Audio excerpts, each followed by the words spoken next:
Perlu diketahui bahwa sabar yang bernilai ibadah di sisi Allah adalah sabar di saat ujian itu datang. Adapun bersabar setelah lewatnya ujian itu tidak lagi bernilai ibadah di sisi Allah. Di dalam sebuah hadis yang diriwayatkan oleh Imam Al-Bukhari dari sahabat Abu Hurairah radhiyallahu anhu atau dari sahabat Abdullah bin Abbas radhiyallahu anhuma, Nabi pernah melewati seorang wanita yang sedang menangis di depan sebuah kuburan. Dia mentangisi bayinya yang baru saja meninggal. Dapat kita bayangkan bagaimana kesedihan seorang wanita yang memiliki satu-satunya bayi yang tiba-tiba meninggal. Dia tidak kuasa menahan kesedihannya sampai-sampai dia tetap bertahan di kuburan bayinya tersebut dan mentangisinya di atas kuburannya. Nabi melewatinya dan Nabi menyatakan, ittaqillah wasbiri. Wahai wanita, takutlah kamu kepada Allah. Karena pada hakikatnya wanita tidak boleh menziarahi kuburan dan tidak boleh mengantar jenazah di dalam Islam. Dan tidak boleh meratapi mayat. Nabi menyatakan, ittaqillah wasbiri. Takutlah kamu kepada Allah dan bersabarlah. Maka dia menyatakan, ilaika ani fa innaka lam tusab minni. Pergi kamu. Kamu belum merasakan ujian yang menimpaku. Walam ta'arifmu. Dia tidak tahu bahwa yang menegurnya itu adalah Nabi SAW. Setelah diberitahukan bahwa yang menegurnya adalah Nabi SAW, dia pun langsung pergi ke rumahnya Nabi dan meminta maaf kepada Nabi SAW. Nah, karena keluhuran akhlaknya Nabi tidak marah sedikit pun kepadanya. Hanya saja Nabi menyatakan, innamas sabru indas sadmatil ula. Sesungguhnya sabar yang bernilai ibadah itu adalah di awal kejadian suatu musibah. Adapun sebulan setelah kematian keluarga, sebulan setelah datangnya musibah, maka semua orang bisa bersabar. Maka Allah menyatakan, wa basyiris sabirin. Berilah berita gembira kepada orang-orang yang bersabar. Siapa mereka? Yang Allah katakan, alladzina idza asabatuhum musibah. Ketika musibah menimpa mereka, mereka langsung menyatakan, inna lillah, sesungguhnya kita semua milik Allah. Wa inna ilaihi raji'un, dan sesungguhnya kita semua akan kembali. Kalau ini tertanam di hati setiap kita, maka tentunya dia tidak akan meratapi mayat tercinta dia. Dia tidak akan meratapi mayat bayinya, anaknya, istrinya, suaminya, dan seterusnya. Karena dia tahu yang mengambil suaminya, mengambil istrinya, anaknya adalah yang memilikinya. Dan kelak dia akan diambil, lambat ataupun cepat. Maka Allah menyatakan orang yang bisa mengucapkan kalimat ini, dan ini tidak mudah. Mengucapkan ketika awal musibah datang. Mengucapkan setelah 1 minggu setelah musibah terjadi, itu semua orang bisa. Tapi ketika dia mendapatkan berita istrinya meninggal dalam keadaan sehat walafiat, tiba-tiba dia mendengar bahwa istrinya dilindas oleh truk mobil dan mayatnya hancur. Tatkala dia menerima berita putra kesayangannya satu-satunya diuji oleh Allah mati tiba-tiba jatuh ke laut, meledak pesawat yang dia tumpangi. Terjadi insiden lalu lintas, tidak mudah keluar dari mulutnya kalimat inna lillahi wa inna ilaihi raji'un.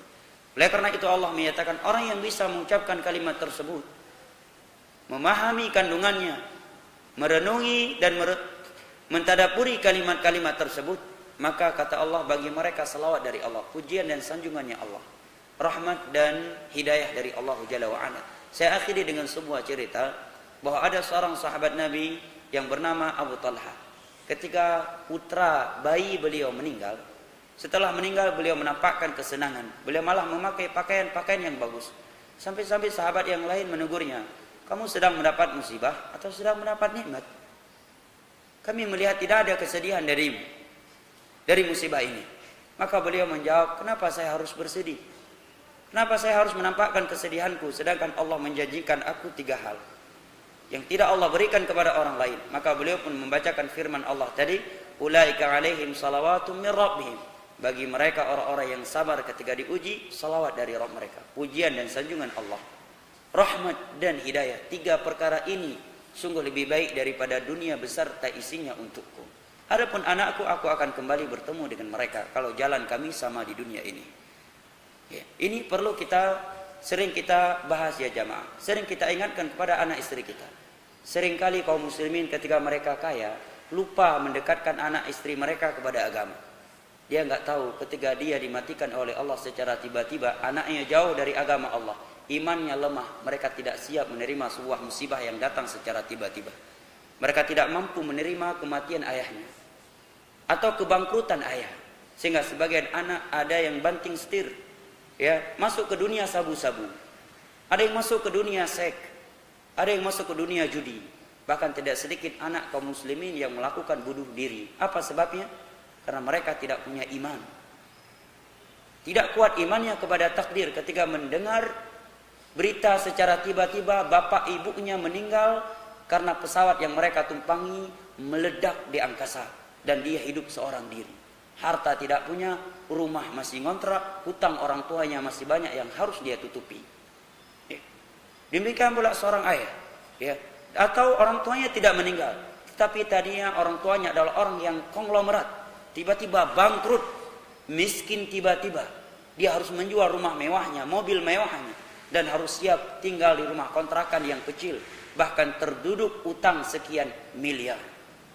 Kalau anak-anaknya, istri-istrinya tidak mampu menerimanya dan tidak kuat iman takdir mereka kepada takdir mereka, maka tidak sedikit di antara mereka ada yang bunuh diri, ada yang lari dunia sabu, ada yang lari ke dunia seks, dan seterusnya, karena mereka menganggap bahwa itulah ketenangan untuk menghilangkan kesedihan dan kesusahan. Padahal Allah menyatakan, ala bidzikrillahi tatma'innul qulub. Sesungguhnya hati itu hanya tenang kepada Allah Jalla wa Ala. Oleh karena itu ada, ya, saya akhiri lagi dengan sebuah kisah yang mengalami seorang sahabat Nabi, Abu Talha, juga dalam hadis riwayat Imam Muslim. Suatu ketika bayi beliau demam tinggi, maka beliau pun keluar bekerja mencari suatu kebutuhan keluarganya. Pulang beliau bertanya kepada istrinya, bagaimana kondisi bayi kita? Istrinya Ummu Sulaim menjawab, anak kita askan makan. Anak kita sekarang berada dalam keadaan lebih tenang daripada sebelumnya. Dia lebih tentram sekarang daripada sebelumnya. Abu Talha mengira ucapan Ummu Sulaim ini berarti anaknya sudah sembuh. Padahal maksud Ummu Sulaim anaknya sudah meninggal. Ummu Sulaim belum memberitahukan kepada Abu Talha, kecuali hanya ucapan beliau bahwa anak kita lebih tentram sekarang, lebih tenang daripada sebelumnya. Lantas Ummu Sulaim bersolek, berdandan, dan menyiapkan makan malam untuk Abu Talha. Setelah Abu Talha mencicipi makan malamnya dan melakukan hubungan, ya, pasangan suami istri dengan Ummu Sulaim, barulah diberitahukan kepada Abu Talha oleh Ummu Sulaim dengan ucapannya, wahai Abu Talha, apa pandanganmu apabila sebagian orang menitip barangnya di sebuah rumah? Suatu saat dia kembali lagi dan mengambil barangnya tersebut. Apakah orang yang dititipkan barangnya tersebut punya hak untuk mencegahnya, untuk tidak memberikan dan mengembalikan barang tersebut kepada pemiliknya? Maka Abu Talha menjawab, sungguh tidak pantas karena mereka datang mengambil barang mereka sendiri. Maka seketika itu Ummu Sulaim menyatakan, kalau demikian mengharaplah pahala kepada Allah, karena Allah telah mengambil, ya, titipannya kepada kita. Anak kita yang dititipkan oleh Allah kepada kita selama ini telah diambil oleh Allah Jalla wa Ala. Maka di pagi harinya Abu Talha mendatangi Nabi dan menyampaikan kejadian tersebut. Lantas Nabi menyatakan, arrastumul lailah, apakah tadi malam kalian melakukan hubungan suami istri? Abu Talha menyatakan iya. Maka Nabi pun mendoakan agar hubungan mereka itu diberkahi oleh Allah, dan tidak lama kemudian Ummu Sulaim kembali hamil dan kembali diberikan oleh Allah seorang anak yang bernama Abdullah, yang lahir dari Abdullah ini 10 orang penghafal Al-Quran dan ahli tafsir di kota Madinah. Ya, inilah salah satu keberkahan dari kesabaran, ya, keberkahan dari ihtisab kepada Allah Jalla wa Ala. Seperti Ummu Salamah, ketika suaminya meninggal, beliau tidak sampai berpikir ada suami yang akan lebih baik dari Abu Salamah. Oleh karena itu ketika Nabi mengajarkan kepada beliau sebuah doa, Allah ma'jurni fi musibati wa khlufni khairan minha. Ya Allah, berikanlah aku pahala atas musibah ini dan berikanlah ganti yang lebih baik. Ummu Salamah tidak mampu berpikir, akankah ada lelaki yang lebih baik daripada Abu Salamah? Dia tidak paham bahwa suatu saat adalah Nabi yang datang meminangnya. Tetapi beliau yakin bahwa apa yang diajarkan oleh Nabi itulah yang terbaik. Maka beliau pun dengan berat hati mengucapkan doa tersebut. Tidak lama kemudian setelah habis masa iddah beliau, Nabi datang meminang beliau. Barulah beliau menyadari bahwa ada sesuatu yang lebih baik dari apa yang telah Allah ambil. Dan itu pasti. Setiap musibah terjadi, yang terjadi kita mampu bersabar dan ihtisab, Allah akan gantikan dengan yang lebih baik di dunia ataupun di akhirat. Karena memang hakikat hidup kita di dunia ini Allah ingin melihat penghambaan kita kepada Allah. Siapa yang mampu membayangkan ujian yang menimpa Nabi Ibrahim? Beliau 86 tahun nggak punya anak.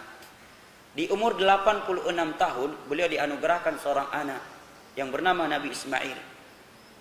Dari istrinya yang tidak kalah lebih tua daripada Nabi Ibrahim, ya, Sarah, ya, Sarah dilahirkan darinya Ishak, ya, Ismail dilahirkan darinya Hajar. Nabi Ibrahim umurnya sudah 86 tahun, tidak punya anak. Baru dianugerahkan seorang anak ketika Nabi Ismail sudah beranjak dewasa. Ya, tentunya seorang ayah yang memiliki anak satu-satunya, lelaki lagi, sudah mulai dewasa lagi. Tentunya ini adalah nikmat yang sangat besar, kesenangan yang luar biasa. Allah memerintahkan Nabi Ibrahim untuk menyembelih leher putranya. Ujian dari Allah. Maka beliau pun menyampaikan kepada putranya, "Wahai putraku, Allah mewahyukan kepadaku dalam mimpiku agar aku menyembelih lehermu." Apa jawab Nabi Ismail? Karena beliau tahu Nabi, ayah beliau adalah Nabi. Yang beliau lakukan sesuai dengan wahyu dari Allah, bukan bisikan syaitan. Beliau menyatakan, "If'al ma tara." Wahai ayahku, lakukan apa yang telah engkau lihat di dalam mimpi. Dan engkau akan melihat aku orang-orang yang bersabar. Aku sabar engkau sembelih leherku karena ini di jalan Allah. Coba bayangkan. Seorang anak siap bersabar lehernya disembelih oleh bapaknya karena dia tahu itu perintah Allah Jalla wa'ala. Ketika Nabi Ibrahim sudah mulai meletakkan Ismail dan beliau memegang kepalanya dan pisau sudah mengarah ke lehernya, tatkala pisau hampir kena leher putranya, maka Allah mewahyukan, "Cukup wahai Nabi Ibrahim, tujuan kami hanya mengujimu, lepaskan anakmu." Dan Allah gantikan dengan seekor domba, yang semenjak dari hari itu sampai hari ini Allah menganjurkan kita untuk menyembelih seekor hewan kurban dari seekor domba dan yang lainnya. Ujian yang luar biasa. Pembahasan ini ya jamaah harus sering kali kita bahas. Betapa banyak terkadang kita mendengar yang sudah mengaji hilang ingatannya karena suatu musibah yang menimpanya. Ya, anaknya hilang dari rumah Allah karena suatu musibah yang menimpanya. Istrinya hilang ingatan. Ya, karena kan suatu musibah yang sangat dahsyat. Ya, tapi kalau pembahasan seperti tadi, iman kepada takdir sering diingat-ingatkan. Sirah para salaf sering dibacakan kepada mereka ketika musibah datang kepada mereka, iman mereka itu sudah siap, ya. Sekalipun mereka menangis, tetapi tidak akan sampai mereka melakukan sesuatu yang bertentangan dengan hukum Allah, apalagi kalau anaknya paham agama. Orang tuanya meninggal dalam perjalanan ke masjid, itu akan membekas di kepalanya. Suatu saat ketika dia ingin meninggalkan sholat, dia ingat bapaknya dulu meninggal ketika berjalan ke masjid. Bapaknya dulu meninggal ketika mau berjalan menuju majelis ilmu agama. Bapaknya meninggal sedang mencari nafkah yang halal. Bapaknya meninggal sedang haji. Bapaknya meninggal sedang melakukan kebaikan ini dan kebaikan itu. Dan itu akan membekas seumur hidupnya.